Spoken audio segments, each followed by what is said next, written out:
Olhem, é o Aslan. Eu não vejo nada, Lúcia.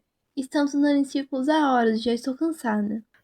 Sou Lorota. Onde está esse leão invisível? Se a Lúcia disse que ele está lá, vamos acreditar. Aslan! Meu filho. Aslan, é você mesmo. Eu fiquei com medo, eu duvidei. O medo é uma sombra. Deixe que ela passe, pois agora vocês estão prontos. Este traidor é meu por direito, Aslan. A magia profunda exige sangue! Vamos conversar em particular. Ele se sacrificou por nós. Não podemos deixá-lo aqui sozinho. Eu voltei, minhas queridas. A magia profunda foi quebrada porque alguém sem culpa se ofereceu no lugar do traidor. Agora, Nárnia precisa de nós. Vamos vencer essa guerra!